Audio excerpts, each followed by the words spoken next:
चौथी रकात में उसने सूरत फातिहा नहीं पढ़ी और कहता है कि हमारे हनफी मसलक में वो सूरत फातिहा पढ़नी जरूरी नहीं है। कुछ उसने पढ़ा भी या क्या वो कहता? कुछ भी नहीं पढ़ा उसने, कुछ नहीं पढ़ा, कितनी देर खड़ा रहा? बस मैंने पढ़ा अल्हम्दुलिल्लाह रब्बिल आलमीन, वो रुकू में चला गया। रुकू में चला, अल्लाह, एक आयत के बराबर क़याम की। यही यूनुस साहब बात गलत है ना कि लोग जो है ना बस वो किताब में किसी बुजुर्ग ने कोई बात लिख दी उसके पीछे चल पड़ते हैं। ये ठीक है कि फिक्र हनफी में इमाम अबू हनीफा रहमतुल्लाह के यही है कि पिछली रखते जो है ना 2 से ज़ायद है, जमात में हो या अकेला पढ़े उसमें खामोश रह कर थोड़ा सा भी झुक जाए ना फातिहा पढ़े ना कोई तस्बीह करे, जरा सा खड़ा हुआ झुक गया तो रकत हो जाती है, ये वो कहते हैं। अब जो इन्होंने दलीलें कुछ पेश की हैं वो आखिर लोगों ने मुतालबा किया कि ये कहाँ से भी है, तो कहते हैं हार सावर ने कहा कि हजरत अली कहते हैं, हजरत इब्न मसूद फरमाते हैं कि पिछली रकत में बेशक फातिहा पढ़ लो या तस्बीह करो। तो पता नहीं कहा वहां भी नहीं। जब हम कहते हैं इसमें है सकूत, ये जो तुम कहते खामोश रह कर कुछ भी नहीं, ये भी नहीं। अगर लिखा है कि फातिहा पढ़ो या उसकी बजाय कोई तस्बीर हमद करो तो तस्बीर हम भी नहीं करते, उस बात पर भी नहीं रियायत रवायतें दिखाते, हालांकि वो रवायतें यूनुस साहब बिल्कुल रद्दी और कमजोर है। इसीलिए हनफियों में से अल्लामा बदरुद्दीन रैनी जिन्होंने बुखारी शरीफ की शरह लिखी ना उम्दतुल कारी, उन्होंने कहा बिल्कुल सही बात यह है कि पिछली रकतों में भी सूरह फातिहा पढ़नी वाजिब है, कोई बात नहीं, सारी उम्र अल्लाह के रसूल ने पढ़ी है, कब छोड़ी है। इसलिए कई हनफी आलम जो है ना अब मुहक्किक वो यही कहते हैं कि ठीक है अल्लाह के रसूल ने यार कभी तर्क नहीं की, ना इजाजत दी है, क्यों तुमने ये मसला बना, मगर जिद्दी लोग ऐसे ही करते। क्या नमाज है किस्म उसमें ना कोई तस्बीह ना हमद ना कुरान, गलत किया उसने, बिल्कुल गलत किया। अच्छा हमने जो उसके पीछे नमाज़ें पढ़ी वो हमारी कही है, हमने आपकी ठीक है, आपकी बिल्कुल ठीक है। अल्लाह के रसूल सलाम ने ये खबर दे दी थी कि इमाम आएंगे तो नमाज में कदर बगंत करेंगे, काट छांट कर पढ़ेंगे। लोगों ने फरमाया हमारा क्या बने, फरमाया तुम्हें पूरा सवाब मिलेगा, गुनाह उनको होगा। चलो आपकी ठीक, हमने पढ़ ली थी, चलो ठीक है, मेहरबानी, खुश रहो, सलामत, मेहरबानी सर। जी आप हिंदुस्तान के हवाले से बता रहे थे कि अगर कोई बंदा जाता है, हाँ हिंदुस्तान जाए या बरतानिया जाए या जाए ना, तो अगर वो जाता है। अस्सलाम वालेकुम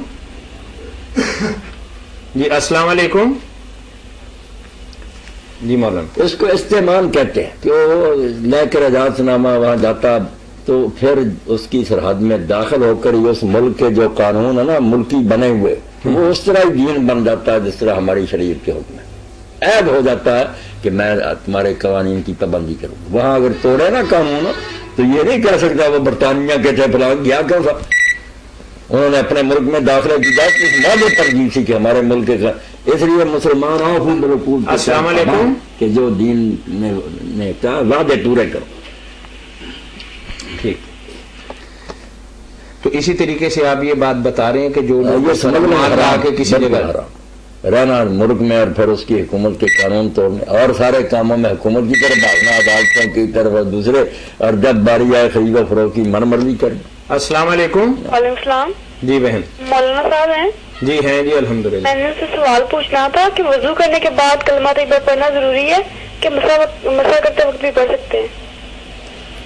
कलमा तैयबा के हवाले से बहन पूछ रही हैं कि इसको वुजू के बाद पढ़ना चाहिए या मसा करते वक्त पढ़ना चाहिए या बिल्कुल नहीं पढ़ना चाहिए? नहीं बच्ची, जब आदमी वुजू मुकम्मल कर रहे हैं तो उस वक्त पढ़ना चाहिए, मगर इसमें 2 बातें लोगों ने शामिल करनी है। एक तो बिल्कुल अपनी तरफ से घड़ी या उंगली खड़ी करते हैं, इशारा करते हैं आसमान की तरफ, इसका तो कोई जिक्र नहीं। एक है कि देखते हैं, उंगली नहीं खड़ी करते, आसमान की तरफ देखते हैं। ये अबू दाऊद शरीफ में रवायत है मगर ज़ईफ और कमजोर है। सही यही है जो मुस्लिम शरीफ वगैरह में है कि वुजू करने के बाद कलमा शहादत पढ़े तो जन्नत के दरवाजे खुल जाते हैं। बहुत सलाम मिलता है, अशहदु अल्ला इलाहा इल्लल्लाह वहदहु ला शरीका लहु व अशहदु अन्ना मुहम्मदन अब्दुहु व रसूलुहु। ये पढ़े वुजू करने के बाद मुकम्मल जब हो जाए वुजू, ना इशारा करना चाहिए ना इशारा करना चाहिए ना आसमान को देखना चाहिए। सब बातें जो है ना अपनी तरफ से बनाई। अच्छा बहुत बहुत शुक्रिया आपका जी। ठीक है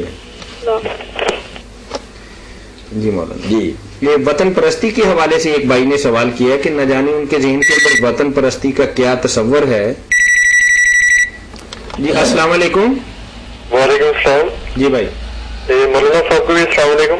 वालेकुम अस्सलाम व रहमतुल्लाह व बरकातहू। मौलाना साहब मेरा सवाल ये है कि करबला की जंग बनु उमैया का खानदानी इंतकाम था या बाकी जंग थे? बनु उमैया के हवाले से क्या पूछा आपने?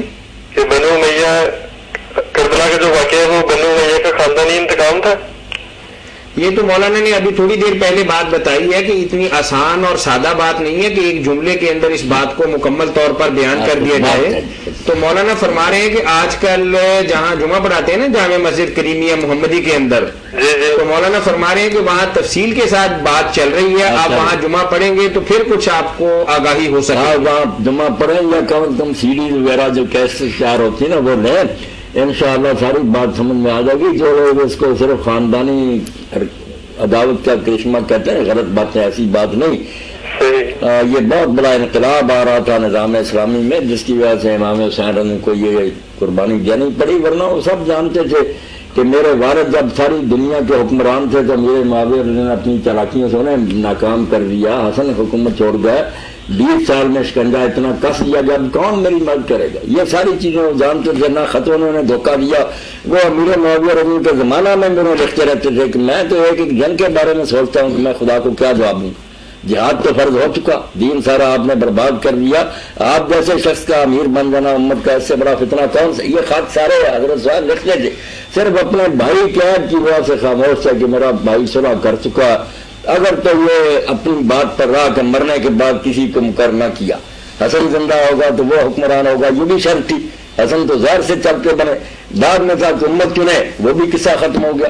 फिर हजरत हुसैन मैदान में निकले कि अगर कोई भी एहतजाज ना करे और ये ना कहे कि ये गलत हो रहा है, वो जानते कि बदल नहीं सकता मैं, मुझे और मेरी औलाद को और खानदान के लोगों को गवाही देनी चाहिए मैदान में निकल कर कि ये तरीका अल्लाह के रसूल का नहीं। ये हुकूमत उस पटड़ी से उतर गई और वो बात उनकी जो थी कामयाब हुई। आज तक मेरा भाई कोई आलम ऐसा पैदा नहीं हुआ जो बनु उमैया के दौर को खिलाफ राशदा का।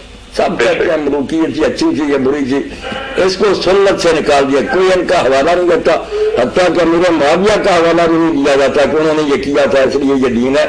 ये खत्म हो गया। हजरत हसन के बाद समझा गया कि नहीं, ये दुनियावी हुक्मरान है। फिर ये इमाम हसन हुसैन की बरकत है कि उन्होंने इख्तिलाफी मौत लिख दिया कि ये सब गैर शरई हो रहा होता ना। अब ये उम्मत तरक्की है, वो रमक बाकी है जिन्होंने उन्होंने ये तस्वर पैदा कर दिया कि इस्लामी हुकूमत इतनी बड़ी चीज है कि उसके लिए बाल बच्चा भी मरवा देना। अब भी हर मुसलमान तड़पता हासिल होती है या नहीं। मुसलमानों के सामने कोई आए तमाशा दिखाए फनकार, वो जानते हैं यार ये दुनियावी बेईमान है, ठीक है, मगर दिल उनके तड़पते हैं कि काश वो दौर आए जो हुजूर के बाद खिलाफत मिनहाजन बख्श। ये सारा सब क्या इमाम हुसैन रज़ी का है कि वो हुकूमत को नहीं बदल सके, मगर मुसलमानों के दिलों में उन्होंने इस्लामी हुकूमत की जो है ना तमन्ना और शौक, इसको क़यामत तक के लिए पैदा करें। अब भी लोग मुंतज़र हैं कि उनके औलाद में से आएगा रसूलुल्लाह ने जो फरमाया बच्चा मोहम्मद इब्न अब्दुल्लाह बिन मोहम्मद महदी, तो फिर जमीन अदल इंसाफ से बढ़ जाएगी। हुजूर ने खुशखबरियां दी जी। चलिए बहुत शुक्रिया, खैर से रखे, मेहरबानी है। तो वतन परस्ती के हवाले से भाई ने पूछा है कि क्या वतन परस्ती शिर्क है, और साथ उनका सवाल ये है कि क्या कौमी तराने के एहतराम में खड़े होना भी जो है वो भी शिर्क है। अस्सलाम वालेकुम। जी वालेकुम अस्सलाम। हेलो जी भाई